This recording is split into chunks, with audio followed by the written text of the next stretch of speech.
and we're away, I think. Up and away. Slightly different one today. Quite. Actually, they've all been slightly different. Lately. Maybe it's the moving. So we've moved. Transition. We're now in a new location. Officially. So hopefully our recording will become a bit less erratic and sound more relaxed and calm, but maybe not. Well, who knows? It's like I said, we're still in transition. Even though we've officially done the move now, we're not quite out of the woods. Or the forest. Yep. There's still lots to do and so on. So it might still be a little bit until things really settle down and we get into a groove. But we're well on our way. We do have some exciting projects coming in the new year as well, which will probably drive some content. So definitely some trail building and riding with a few different groups of people, and possibly some bike news, but that needs to wait for a few weeks, I think. Another cliffhanger. Yeah. Jamie's dangling the carrots. But we have some exciting stuff coming up, which isn't just about us riding new places and mushrooms. There's some interesting things coming along. So yeah, not just all revolving around us. We were thinking that today, I mean, originally it would have been a good thought to say, if you're the new forager, what Christmas gifts could you get? But as we're a week to go before Christmas, maybe cutting it a bit fine on the old, what do you buy a mushroom hunter for Christmas? Well, we did have an excellent solution to that, which we'll maybe share another time. Yeah. If you're new to this mushroom hunting lark, what would you like Father Christmas to leave in your Christmas stocking to help you get on your way? What would be a good gift? Well, I was going to say it all depends on what the hunter has and doesn't have. Well, for the hunter who has everything. For the hunter who has everything, okay. That is a good question that I don't know the answer to. I know. A secret book of new locations. That would be what I would wish for. I think you could get some mushroom art. That's always a good one. There's You never have enough mushroom articles. There's a shop in Montreal which we've mentioned before, but I'll put a link in the description.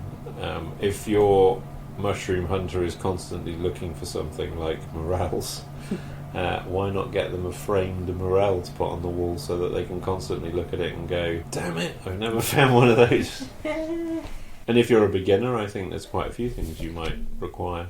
Yes, for sure. There's always guidebooks and paraphernalia like knives or... bug spray. Oh, that's a good one too, actually. Even a homemade jobber would be nice. But yeah, good one on the bug spray. A bug net suit. Bug jacket, yeah. Bug hat. We could go on and on here. Everything anti-bug. I did hear the other day that if you don't eat sugar, mosquitoes don't go for you. Oh, really? Mm. Well, they're never going to not go for me then. No, and I was wondering, I might experiment a bit next year. Just see if that actually works or if it's a myth. Well, who's going to eat ice cream cones with me? But maybe I won't eat them for 2 days before we go and then just eat ice cream cones afterwards. I need to think about it, but... I do not need to think about it. Having been somebody that gets bitten a lot, I would almost do anything not to be bitten because it's quite unpleasant. It does really harsh the mellow of the experience. Yeah, and you look like some kind of buffoon, itchy person when they start to itch the day after. Anyway, we're going to get into this now. So, our thought today was to talk about how do you start looking for mushrooms. Yeah, and in a basic intro to mushrooms, if you have never hunted them before or know very, very little, I mean, kind of like myself. But I guess another way to put it would be just thinking back to how did we start? Yeah, so I think if you woke up this morning and thought, you know what I'm going to do on Christmas Eve? I'm not going to go to the supermarket and buy mushrooms. I'm going to go and find my own in the woods. And excellent. What do I need to go and do that? How do I start? What do I need to know? Do I just go and find the first mushroom I find and fry it Ingest up? it? Or do I be a bit more scientific about it and see how I'm going to do this? I guess that's what I was angling at. Yes, I think that is a very good way to put it. So, I was revisiting a little bit of my beginning mushroom knowledge and a few little fun facts for you that mushrooms are not plants. Unlike plants, they do not use sunlight to photosynthesize their food. Mushrooms are actually more like an animal. They use enzymes to break down what they consume. And I thought those were pretty cool little facts, and also just how important mushrooms are and how magical actually their role is in nature as decomposers. So basically they break down all the dead and dying stuff and turn it into soil for new growth. So if you needed a little extra push on the cool factor of mushrooms to hop to it and get out there, that's enough for me. And that doesn't necessarily mean they just break down plant matter either, do they? It's any living matter, actually. Well, it's obviously dead when they're breaking it down, but I think, like animal carcasses, pretty much anything they will decompose, yeah. That stuff. Staggering amount of diversity and number of species. Exactly the question of it's hard to know where do you start. There is just such a huge world out there. The more that I've read and the more that I've looked at and the more that I've studied equals the more that I notice when I'm in the woods. A few things to note just on the very starting point are some factors such as season. What time of the year is it? What month of the year is it? What is the weather doing? Has it rained lately? Has it been dry for a number of days? What is the temperature? Then you also want to, this is actually a pretty big category, is the environment or the habitat. Where is the mushroom growing? This is an area where I want to do a lot more learning, is identifying my trees. So, you're definitely going to want to look at what types of trees are nearby, what type of terrain are you venturing into, what other plants are in the vicinity. And then precisely, where is the mushroom growing from? Is it growing from the soil? Is it growing from the base of a tree? Or is it growing off of a decomposing log? So there's basically 3 different categories or types here. You've got a saprobe mushroom, and that one gets nutrients from dead and decaying matter. Then you have parasites. These types of mushrooms attack living plants. And then you have mycorrhizas.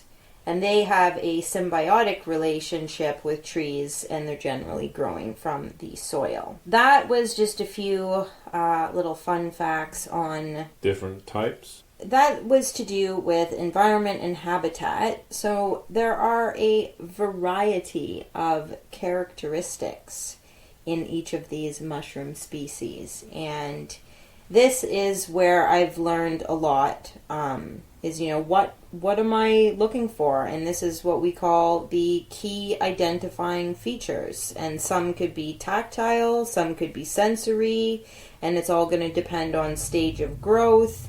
So I wanted to talk a little bit about, how do you look at a mushroom? Let's break that down.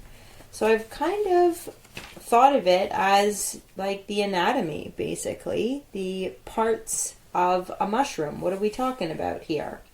And I'm going to talk about three main parts: the cap, the stem, and what's under the cap. And maybe just mention or get into some more detail of each of these main parts. So when we look at the cap, we're looking for a number of features. So we can look at the shape, the color, the size, the texture. So within the shape of the cap, you could look for features such as, is it spherical? Is it bell-shaped? Is it conical or knobbed? Cylindrical? rounded, convex? Is it flat, depressed, or funnel and vase or vase-like? Another category within the cap would be its texture, and probably the best way to you can always touch it. You might want to touch it to feel for some of these things. Yeah. Don't then touch your eyeballs and your mouth directly after. We've mentioned a number of times how mindful of that we are based on past experiences. So within different ways to describe the texture of a cap could be looking for, does it look patchy, or is it shaggy or scaly? Is it just full on smooth, or is it dry or velvety or slimy? And those are the ones that you might need to touch it to actually feel for. Now you're going to want to also look at the edges of the cap. Are they smooth? They could be irregular or wavy. It could be scalloped. Sometimes they could be turned upwards. Sometimes they could be ribbed or striated. And I've never really gotten too into this, but other features could be, if you're looking very closely, do they have any fine hairs or veil fragments? Also, then you want to look at, well, what color is the cap? And is it a uniform color? It could be mottled or streaky. It could have faint stripes, bands, or rings. It could be fading. And another thing about the color is that they can often change after they are picked or cut or bruised. We've come across a number of mushrooms that will wildly change color after being cut or do something like, the lobsters when they suddenly go all white because they kick out so many spores after you've picked them, especially if you put them together in a bag or a box. Yeah, for sure. I was also thinking of the saffron milk caps. Yeah. How quite kind of bluish, greenish brown they go. How unappetizing they look. Actually. Yeah, it's true. They go from a lovely shade of orange to a not so nice shade after they've been cut and bruised and banged around in our riding bag, which we'll also touch on in a bit.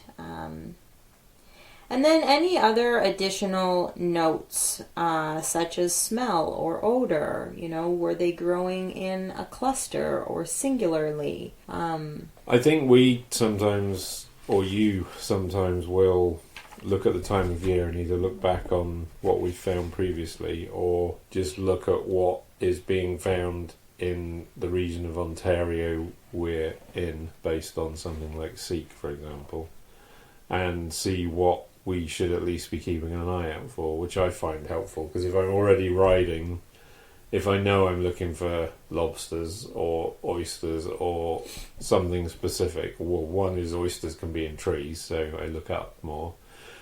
But I think generally we go out with a clue of what we're looking for, so we're not just starting from scratch, right? It helps me anyway get my eye in. Like Anoki's will be the thing in sort of January, February. I'll know in the back of my mind that's what I'm looking for. To put some of these features into practice, are you looking for bright orange, or are you looking for a cluster? Or as Jamie just said, are you looking up or are you looking down? It's really been a lot of information to take in, and then sort of like a process of elimination. Yeah. In a way. Yeah, because there's the thing about what you can eat, one thing. There's the thing about what you can't eat, which will be unpleasant or kill you, so that's fairly serious. But then you roll into, you might actually be able to eat something, but you might not like it. Like, we're not a massive fan of puffballs, for example. But you see them, and it's almost, for me, I see them and I'm like, oh, maybe this time it'll be different. I should pick it. But the point I'm making is, even some of the edible ones, we might be like, don't. Not. So, for example, Slippery Jacks is one that we've collected before. They taste okay enough, but they're a lot of work to peel the lime off and prepare them and get all the bugs off of them. And if that's all there is, then we would go for that. But if we were out looking and we see Slippery Jacks and then we also happen to see a big cluster of oysters, we would definitely go for the oysters because we know we like them. They last a long time in the fridge. They're relatively easy to prepare. So, just my opinion, but that kind of is what I think. I think I agree absolutely, but I'll also thicken the plot and throw this out there too, that as we continue to learn, that some things might be worth revisiting again, such as the example of the slippery jacks. Well,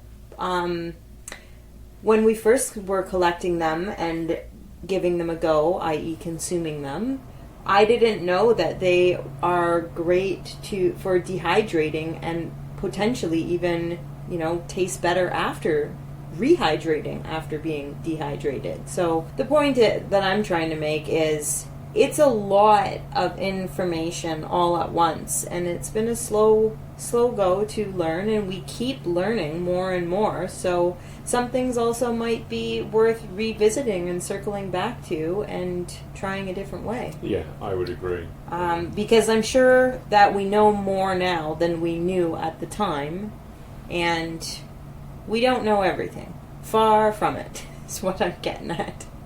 Just trying to a little bit share my experience of this journey that we've been on. Yeah, and I think what we have done is we've basically learned these mushrooms one at a time, if that makes sense. Like, we've gone out, we found oysters, they're really difficult to mess up, we took them back, we did the spore print, which I'll talk about in a bit more detail. We did research on a computer app location, then we looked in the books, then we looked in another book, and we've done that with every edible species. We've really kind of taken our time to learn about the one that we find, which means then the next time we find them, we're not second guessing, because we know all oysters are edible, for example. So if it's an oyster, we still will do a spore print and we still take a picture and identify it, but the reality is it almost doesn't matter which one it is, because in where we are in North America, you're going to be able to eat it anyway. So I think just learning them one at a time, and as Jessica said before, being prepared to say, I don't really know, I'm going to give that one a miss, and throw it away, which can be difficult, but we're still here, so that's probably a sensible move. Yep, always caution first.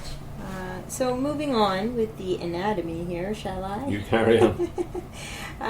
We're going to move on to the stem, or as I learned, I think just this summer, I believe it's also called the stipe, if you want a more fancy terminology. I called it a stalk, but that's obviously not. And there's a stalk. For the stem, there are a number of different factors, such as the color, texture, shape, height, and diameter. On the shape, again, we'd be looking at the length and the thickness. And so is the stem, is it even, like an even width all the way up and down? Is it straight? Does it taper? Sometimes they could be described as club-shaped or having a bulbous base. When you pluck the mushroom out of the ground, as opposed to cutting it, are there any roots present? And then also when you turn it over and look to see where and how the stem is attached. Is it in the center? Is it off center? Then also there's a number of features on the stem that can give you some clues. So for the texture, is it smooth? Is it completely featureless? They could sometimes be a bit velvety or fuzzy. It could be scaly, ridged or grooved. It could have a pattern, and actually there was one mushroom I was thinking of with the pattern. That was the that whole expedition. Like the morel, the one and only porcini that I found this summer. That was a good example of a patterned or reticulated web-like pattern on the stalk. That was unusual. Yeah, that was one of the biggest or most key identifying features of that mushroom for me. to differentiate it from others. Yeah. Because there's a lot of boletes out there. And that's a classic where you spend a lot of time researching it, looking at it, learning it, looking on the internet, reading in the books, And even after the spore print, still skeptical. But I do recall on that mushroom, it was the texture of the stem that was the kicker. Yeah. The kicker.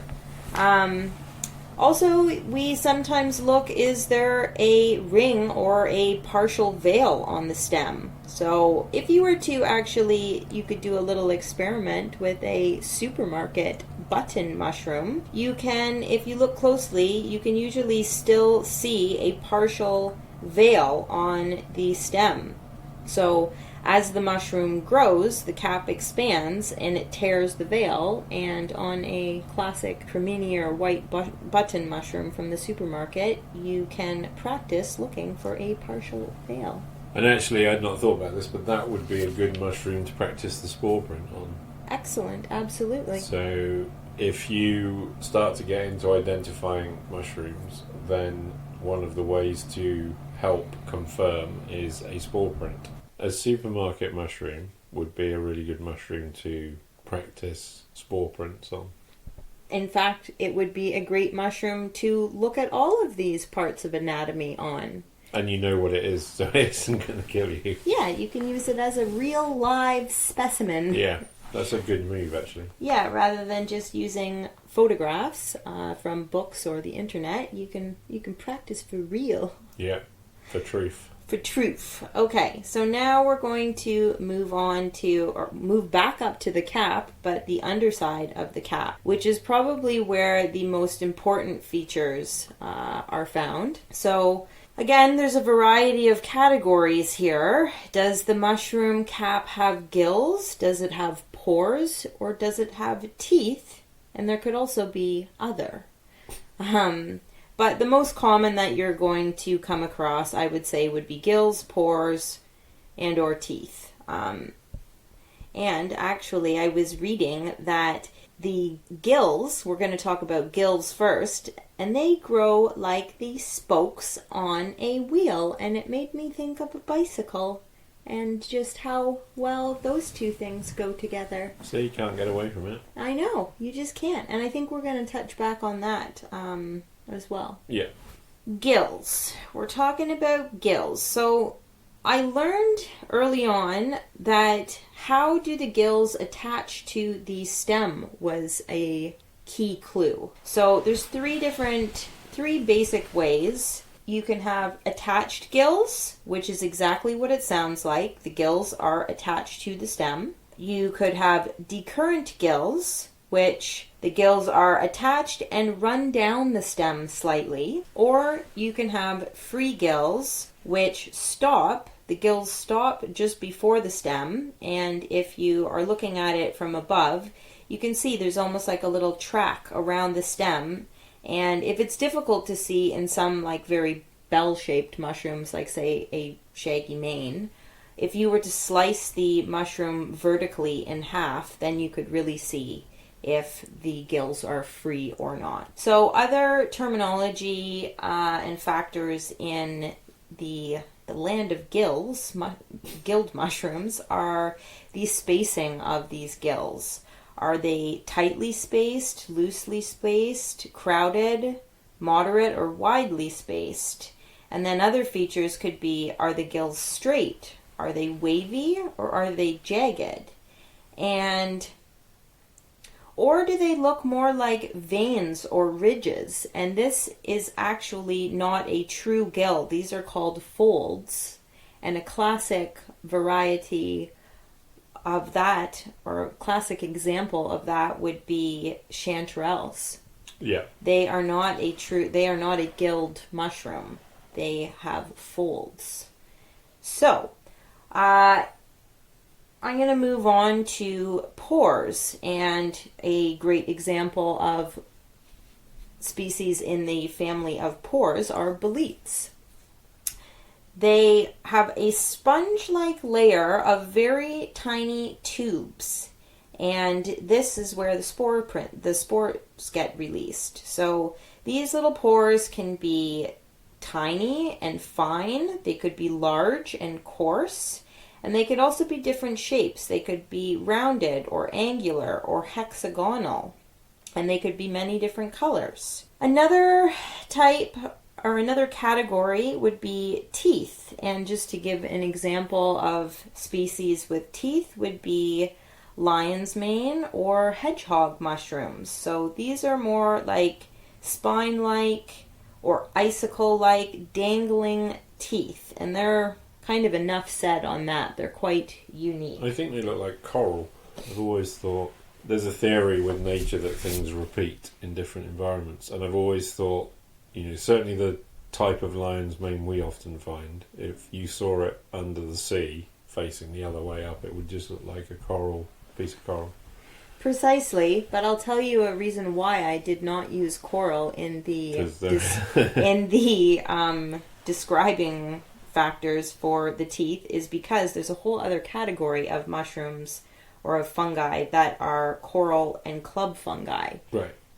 So I just didn't want to confuse. But you are absolutely correct that if you turned it the other way around, it does look like coral under the sea.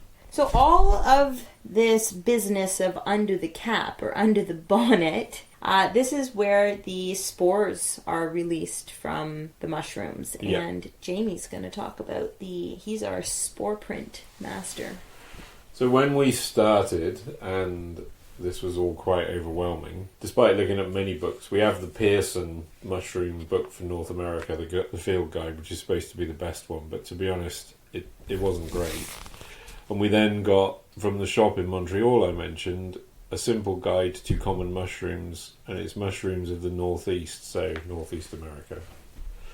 And then we use one of the telephone applications as well, which is a mushroom identifier, which is, I would say, 80% of the time is probably fairly accurate. But even then, some of the mushrooms we found, because we're beginners or because we just weren't sure, and actually we went on a mushroom society foray a couple of years ago, and even the supposed experts were like, oh, I don't know what that is, or that could be that, which was a bit of a shock to me because I assumed they'd all know everything by sight. By doing more research, we realised that if you do a spore print, and if the spore print matches, in most cases that's a conclusive way of identifying the mushroom. And when I first started doing the spore prints, I put them under a glass, which is what it said, and put them on white paper. The problem with that is if the mushroom is damp, which they often are, the paper goes soggy, and then when you take the mushroom off and the glass away, you have to wait for the paper to dry to see what the colour of the spore print is. However, somebody on YouTube was talking about this, and they use silver cooking foil, so tin foil. And same thing, you take the mushroom, if it's got a stem on it, you snap the stem off, you put it gills side down, and then you put a glass or a bowl over it, because you want to create an airtight environment, like a vacuum, so that the mushroom, then the spores weep out of the mushroom onto the piece of tin foil. And then you, after, can be as quick as an hour, but if you want to really 100%, then 4 or 5 hours or overnight, you remove the glass, take the mushroom off, and then you will have, or should have, a spore print. If it's damp, let it dry, and then you'll see the colour. And some of them are actually quite, I've actually got some in a notebook that we did, which, are different colours, and they've left a perfect print of the mushroom, the underside of the mushroom. So the store-bought supermarket mushrooms we were talking about, if you put one of those on a piece of tin foil or plain white paper, you'll get like a grey brown perfect imprint of the gills underneath. It's like a fingerprint. A little bit, yeah. So that's what we do. We often have many of them, and we'll often have big mushrooms, so we'll use Pyrex bowls, but pretty much every species, regardless, we will spore print, unless it's something like a pheasant back that we're 100% sure on, or an oyster, as I mentioned before, or lobster. Even oysters, though, because there's so many different kinds. Yeah, sometimes we'll do it just to see. The only thing is I've run into with this, and we had this when we were looking for and I don't even remember what it was we were looking for. Bluet? Yeah, bluets. We tried to learn them this year. We blew it on the The bluets. spore print was inconsistent because it would say creamy white or yellowy cream or whitish pink. And the problem is you have this kind of like willingness to identify it, so you end up looking at it going, because it's creamy, browny, white, you end up going, well, I think that has a pink hue. It must have that. So that would just be me in the background. Be 100% sure of the colour of the spore print. Generally, it's pretty clear what they are, and generally it's not let us down so far. So. To be fair, on that particular mushroom, the one feature or factor that just did not add up was the odor. Yeah. So again, just to say, all of these factors play into the conclusion. Yeah, the odour was compost heap odour. You know, like if you've done grass cuttings all through the summer and then it rains and then you lift the lid off the compost bin, that's what they smelt like. It was bizarre, actually. So, shall we press on then? So, how mountain biking and mushroom hunting have collided? I had a couple of things, actually, but one thing I was going to say is that, before I get into that, is one of the reasons why we talk about foraging more generally is because if you are out in the woods, even if you're out a few times a week, it can be disappointing to go out and find nothing. And sometimes you'll go out and you won't even see a mushroom, or any that you see are old and decaying. So that's why we generally got into more general foraging. And I mean, Jessica already was, as I was, but things like nettles and things that are easy to identify. But I mean, that's why we've been spending a bit more time learning other stuff, because it means when you are out any time of the year, you are more than likely going to find something to at least experiment with, I would say. Well, and not to make it sound like that's the only reason, we are just generally interested, and as our sweet friend Doris would say, there's a whole pharmacy out there. That's true. So, and not just because there's in the shoulder seasons of mushrooms or when we're unlucky, I think, there's just so much that can be learned about and found and eaten and help with our health out there. Yeah, absolutely.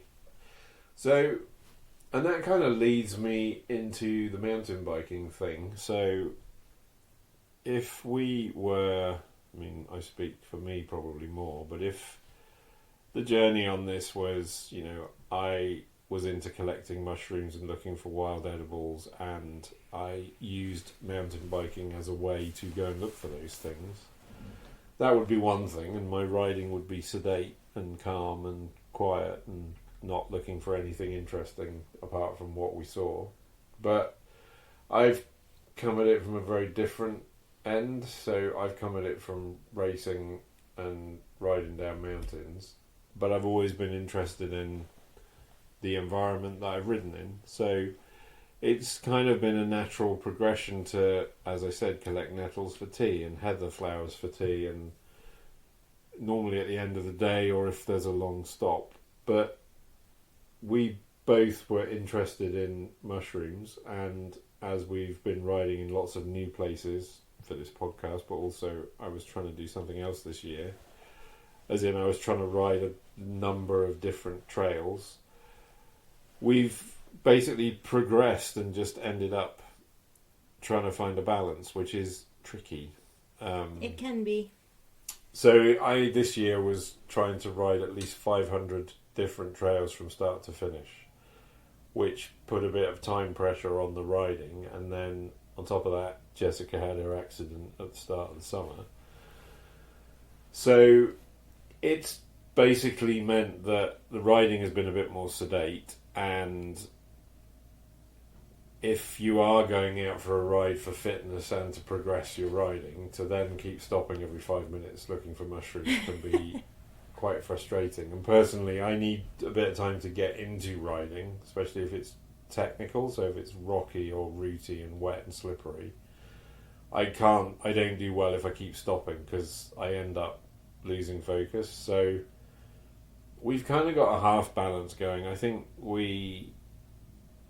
if we see no mushrooms for 3 rides, then we go somewhere there's lots of mushrooms. We're going to stop fairly often.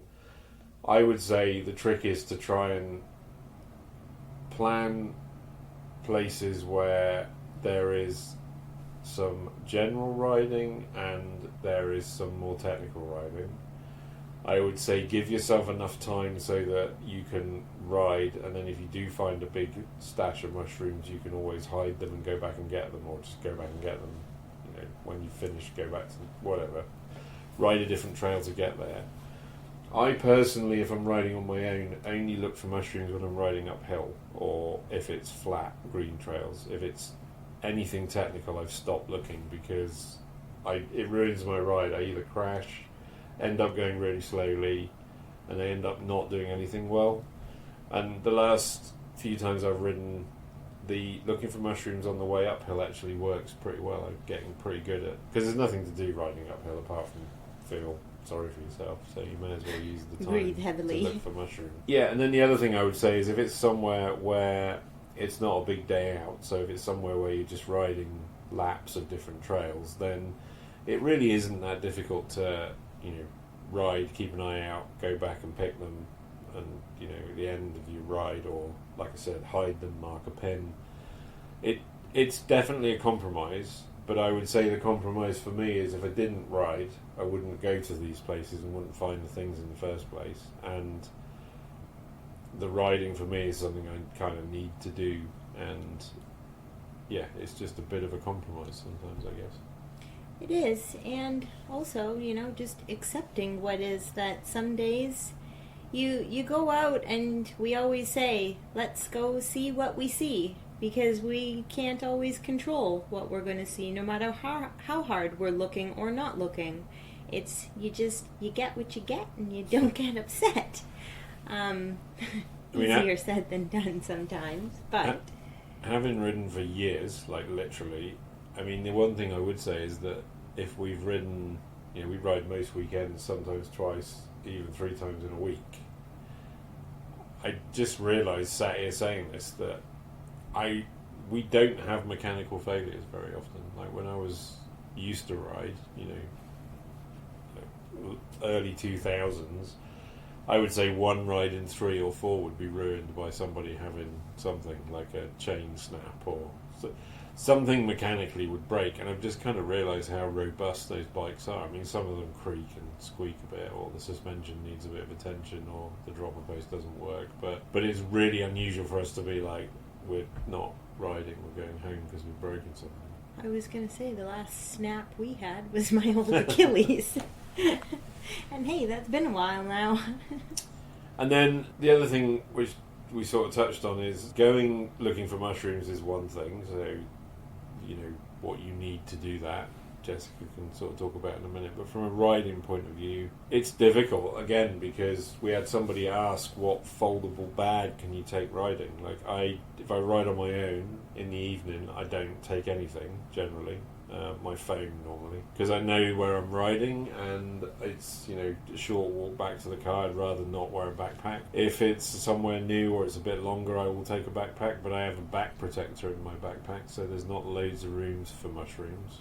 So what I will take is a small knife and some paper bags, and my preference is to, if I'm on my own, note where they are, finish my ride, go and get them, or stash them somewhere and then go and get them later. But Jessica's got a slightly different setup to me. She rides with a bigger backpack. Yeah, and I mean, it seems always that the way that it goes is generally, if we don't take a backpack, then we often find the mother load, and when we do take a backpack and are prepared with all of the paraphernalia, we find nothing.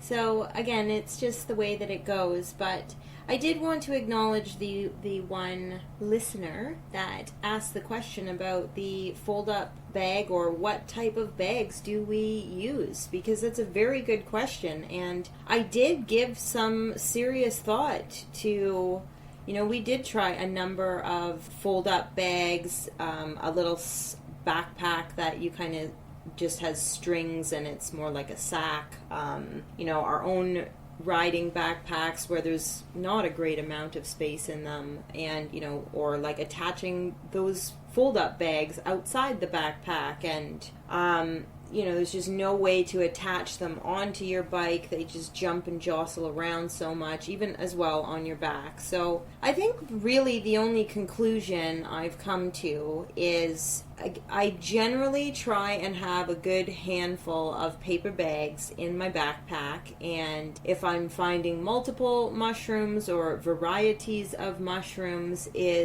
I do my best to use the paper bags or even just pieces of paper and kind of tuck them in. It's the only way because any other way they jump and jostle around and somersault in there, and if there's any dirt or debris on them, they just all roll around in it, and it's a bit of a nightmare, or they get damaged because some of them are, so delicate and not as robust as, say, a pheasant back. So paper is my solution, or the best solution that I've been able to come up with thus far, and that is both for carrying them in within a bag or backpack, but also for kind of tucking them in and securing them. And then other things that I will often have in my bag are, of course, my mushroom knife. And my new mushroom knife has a brush on one end, but prior to that, a toothbrush is a mighty good tool. And depending on, again, what else we're foraging or collecting, sometimes a small container. So, say we were picking Saskatoon berries or spruce tips, I might go for a container over a paper bag. But that's generally about it. Maybe we'll get some branded paper bags at some point. Yeah, or even a canvas. Something that's not plastic. You want them to be able to breathe. Breathable. Yes. The last thing I think I will mention as a beginner, and I didn't have this right from a beginner, but Jamie did, speaking of Christmas gifts, I believe he gave this to me for Christmas 2 years ago, is a mushroom logbook. And it can be, it's a piece of work, tedious and time consuming, but I think it's one of those things that I think your future self or future somebody would be seriously pleased with. So it's quite great in all the questions or cues that it asks you to write down, such as, the date, the location, and even, write down to GPS coordinates, and a lot of the characteristics and identifying features that we spoke about. That was, that gave me the language to then actually log some of these things. And, I can look back on, February last year. What did we find? We found wild enoki and a number of different identifying features, such as the habitat and the weather that day. And so pretty cool to look back on, or say this February when we're hitting a dry spell, we might go back to these coordinates and try this location. It's useful as well, because sometimes you might find a spot somewhere, which we did recently, where there'd been chicken of the woods. They weren't edible, they were long decayed. But at least we can then make a note of the location so that we know when chicken of the woods are in season, we can cruise by and have a look and see if there's any there. So yeah, it's a useful reference tool, I think. Useful reference tool, but I think more than anything, a great beginning and learning tool. Yeah, absolutely. Just quite time consuming. But you know what? Mushrooms are time consuming. You must have patience to forage mushrooms. And clean them. Yes, and cook them and all the things. Identifying, though, is the even more time consuming than the cleaning often. Absolutely. Okay, well, Merry Christmas. And on that note, until next time, get lost.